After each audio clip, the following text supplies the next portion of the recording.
Pemirsa, Presiden Joko Widodo resmi melantik Dito Aryo Tejo sebagai Menteri Pemuda dan Olahraga menggantikan Zainuddin Amali. Politisi Golkar berusia 32 tahun ini menjadi Menteri termuda dalam Kabinet Indonesia Maju.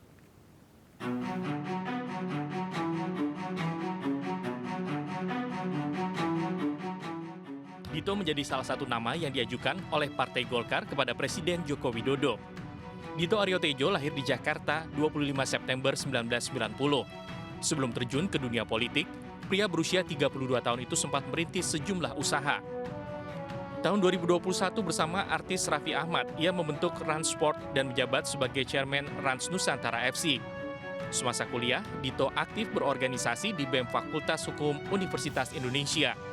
Ia juga sempat menjadi Ketua Angkatan Muda Pembaruan Indonesia atau AMPI yang merupakan organisasi sayap Partai Golkar. Pengalaman organisasinya itu mengantarnya dipercaya menjadi Ketua DPP Partai Golkar bidang inovasi sosial dan ormas. Dito menjadi Ketua Bidang termuda sepanjang sejarah Partai Golkar. Saat ini, Dito dipercaya menjabat sebagai Kepala Lembaga Inovasi dan Kreativitas DPP Partai Golkar.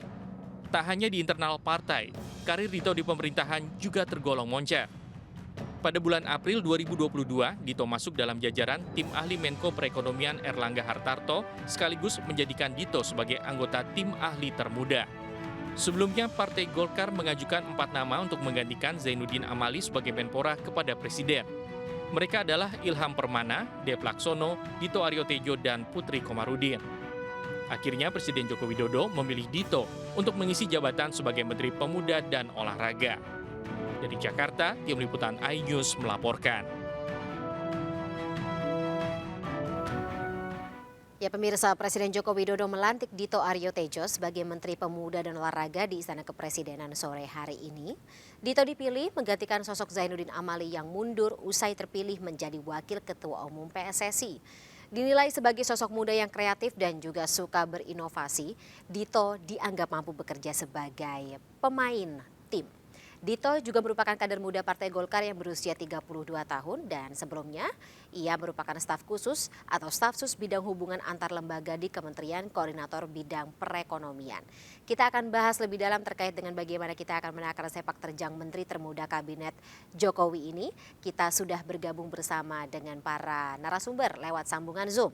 Yang pertama ada Wakil Ketua Umum Partai Golkar Nurdin Halid dan juga tenaga ahli, maksud kami pengamat politik Universitas Al-Azhar Indonesia Ujang Komarudin, dan kami juga masih menunggu kehadiran Ali Mohtar Ngabalin selaku tenaga ahli utama KSP untuk bergabung bersama kita malam hari. Tapi saya sapa terlebih dahulu Bapak-bapak, selamat malam.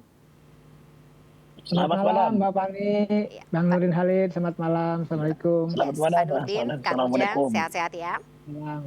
Baik, saya ke Pak Nurdin terlebih dahulu. Pak Nurdin, ketika kita melihat Golkar atau katakanlah kursi Menpora ini akhirnya kembali dijabat oleh kader Golkar dan Anda sebagai mantan ketua PSSI sebelumnya, bagaimana melihat kira-kira atau punya ekspektasi tersendiri terkait sosok Dito Aryo Tejo ini?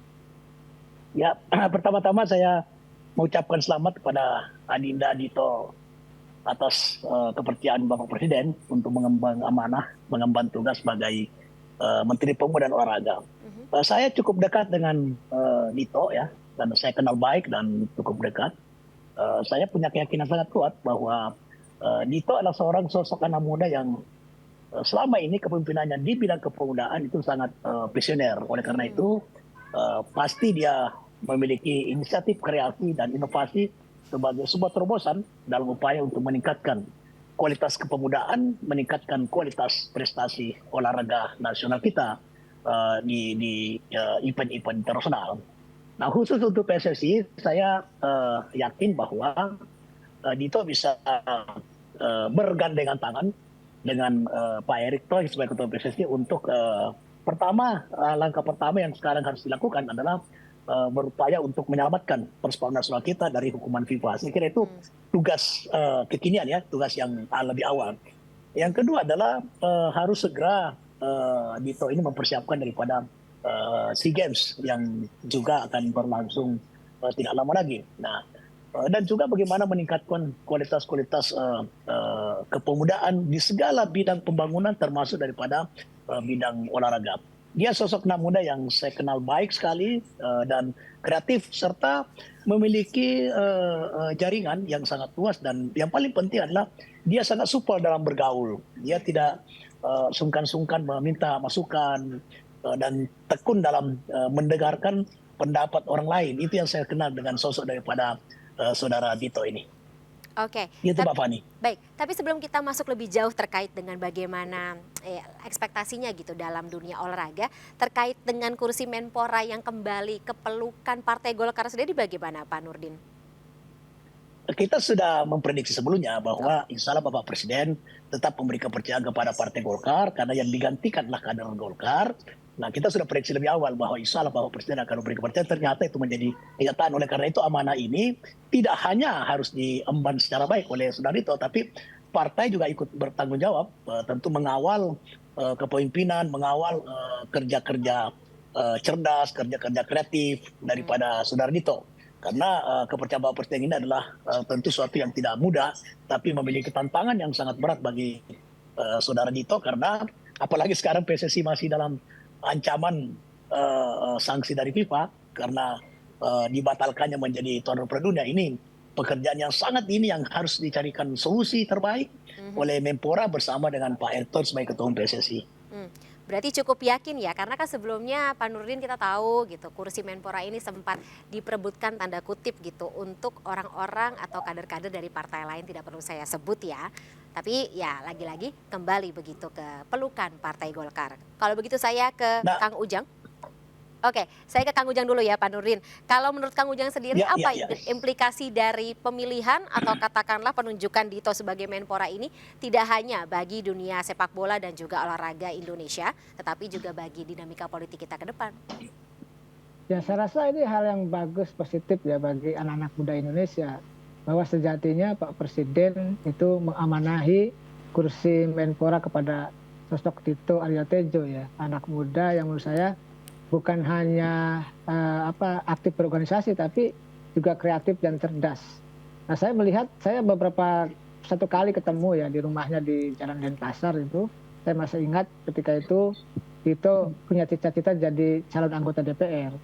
Ya kebetulan kan kita juga pengamat politik, diskusi satu kali ya. Tahu-tahu beliau jadi menteri dan saya sudah prediksi juga jadi menteri itu. Nah, saya mengatakan bahwa ini adalah amanah ya bagi Dito dan Partai Golkar. Ternyata anak muda ya dikasih kesempatan. Oleh karena itu ya ke depan tadi bukan hanya harus mampu bekerja dengan baik, tetapi juga harus membuktikan kepada rakyat Indonesia bahwa anak muda bisa bersaing gitu. Anak muda bisa berprestasi. Anak muda juga bisa menunjukkan bahwa bisa berkontribusi untuk pembangunan bangsa ini.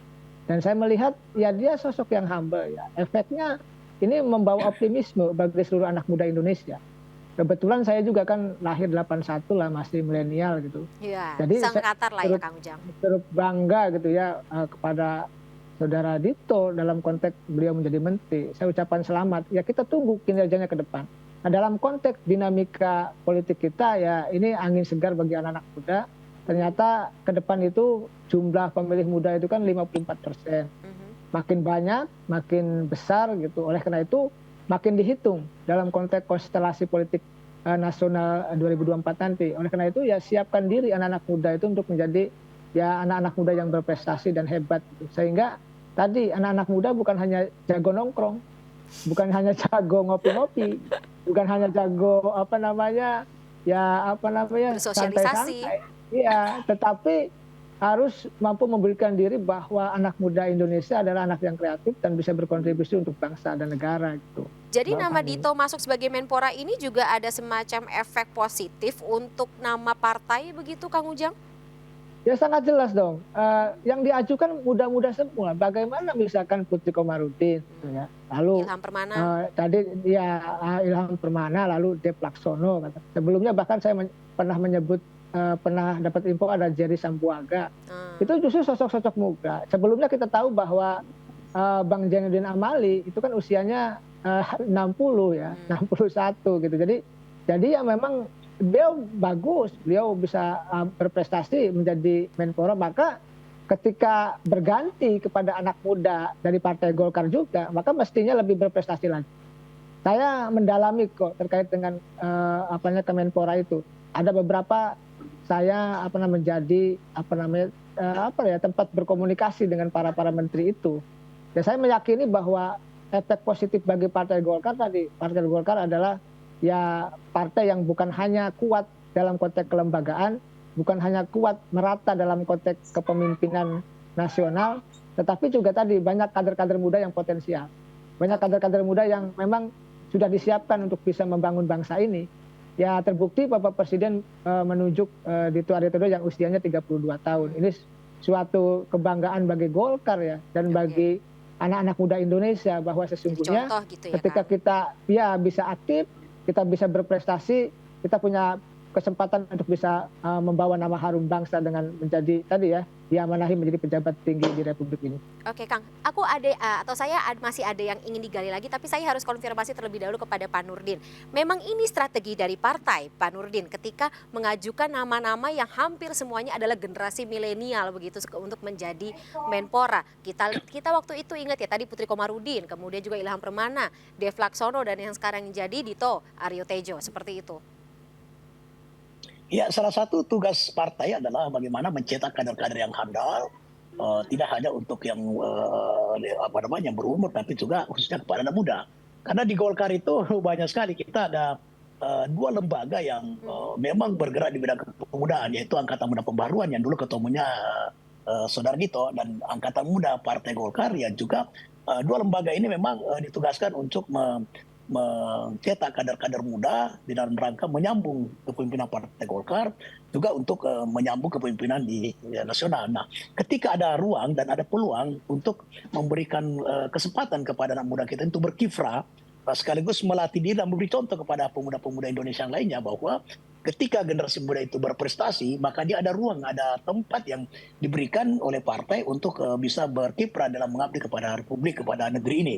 Nah, itu juga salah satu tujuan daripada Partai Golkar, sehingga ketika Sonia Mali mengundurkan diri dan Presiden minta bahwa ini tetap diberikan kepada Golkar, maka Ketua Umum Partai Golkar langsung bergerak cepat mencari, mengidentifikasi daripada kader-kader muda yang bisa mengemban tugas tersebut. Dan tugas ini terus terang saja itu memiliki tantangan yang seberat, itu tidak ringan ya.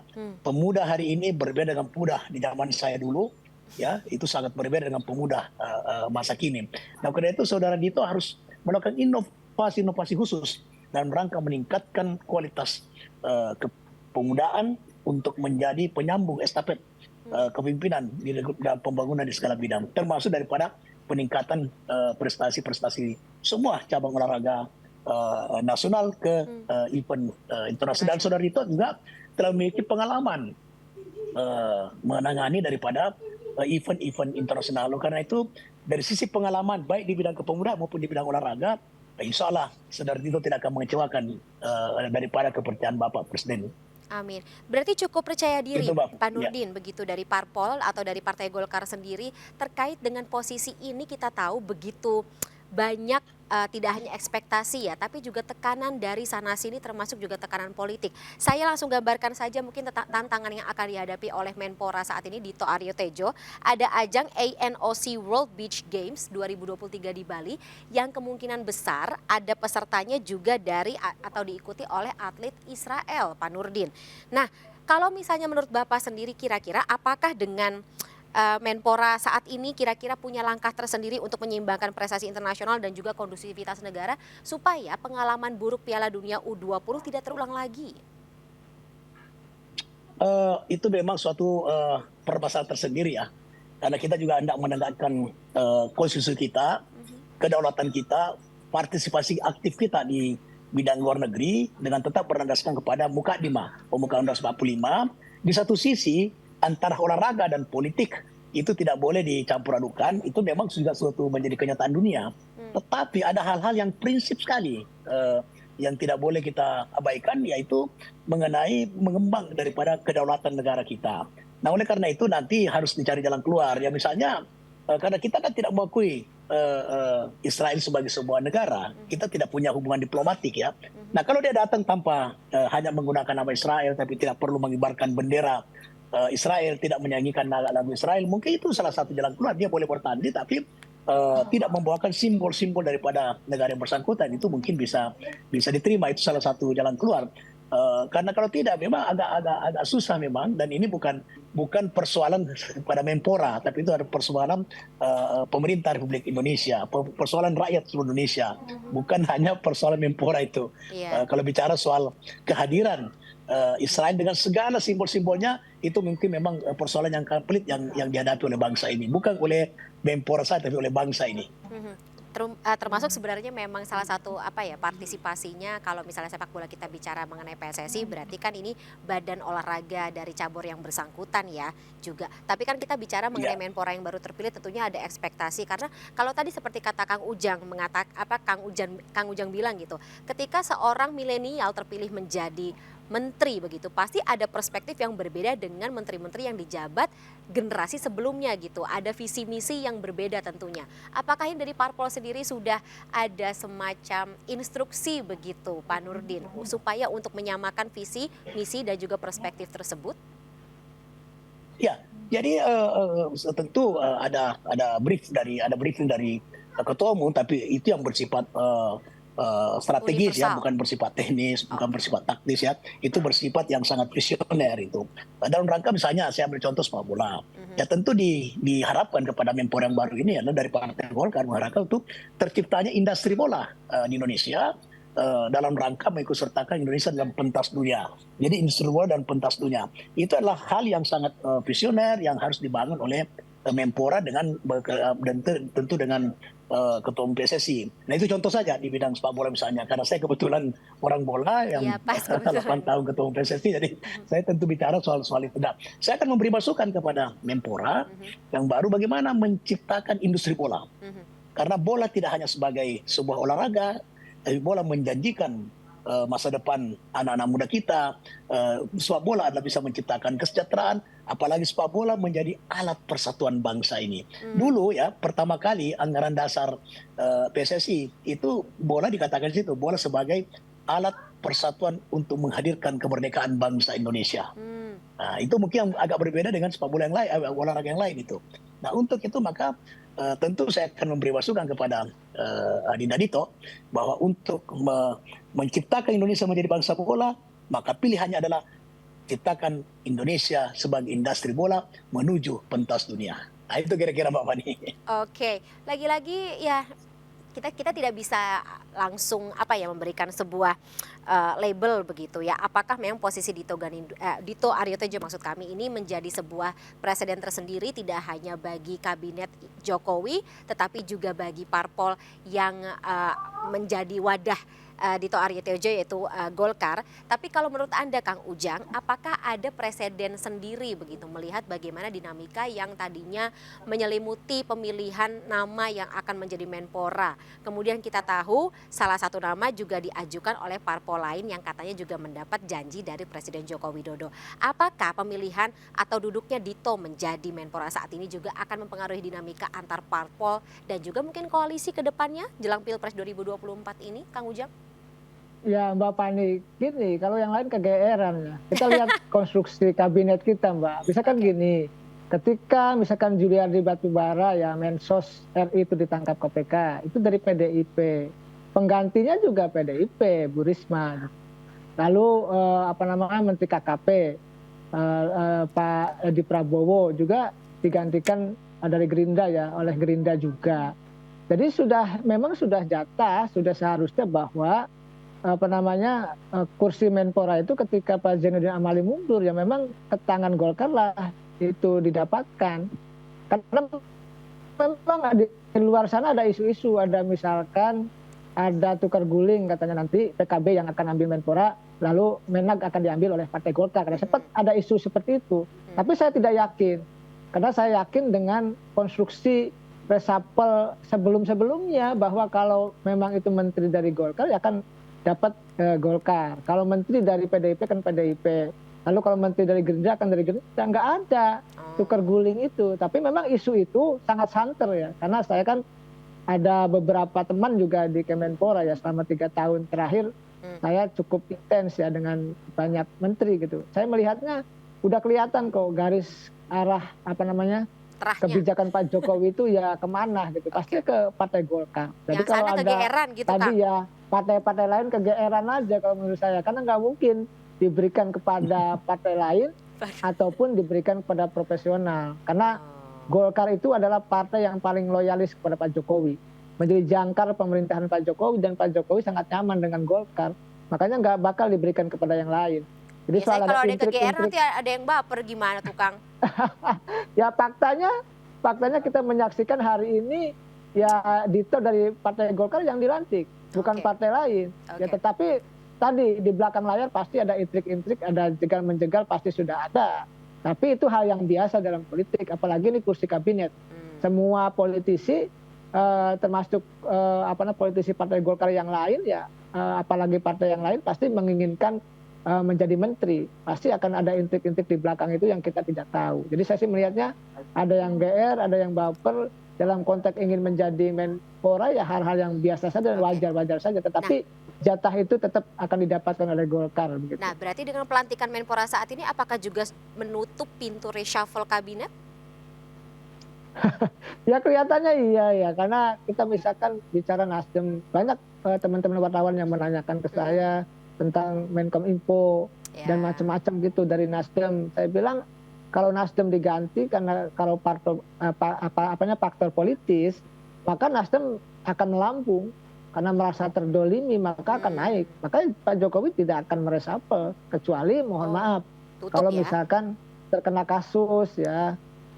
Mohon maaf ya kalau misalkan jadi tersangka atau lain sebagainya itu lain hal. Tapi kalau masih praduga tak bersalah gitu, masih sebagai saksi, ya Pak Jokowi tidak akan meresapel. Mestinya momentum meresapel itu terjadi hari ini, tetapi tidak dilakukan oleh Pak Jokowi. Kan. Artinya memang Pak Jokowi masih melihat situasi. Ya kalau soal menutup langkah resapel berikutnya saya tidak tahu, karena bagaimanapun soal resapel itu hak prerogatif presiden. Kapanpun presiden bisa melakukan resapel itu. Tapi kursi-kursi partai dalam kabinet aman atau masih bisa diutak-atik lagi begitu, Kang? Kalau partai itu aman, Mbak. Itu sudah jatah di awal pembentukan koalisi. Oke. Jadi sudah pasti aman-aman saja. Paling kalau diganti bukan diganti, digeser-geser aja dari kementerian A ke kementerian B. Kalau dihilangkan atau diresapel itu agak sulit. Ya, seperti itu. Oke, baik. Kang Ujang, Pak Nurdin, kita break dulu ya. Kita akan gali lagi terkait dengan topik dialog kita malam hari ini dalam segmen berikutnya. MNC News Prime akan jeda sejenak. Pemirsa tetaplah bersama kami.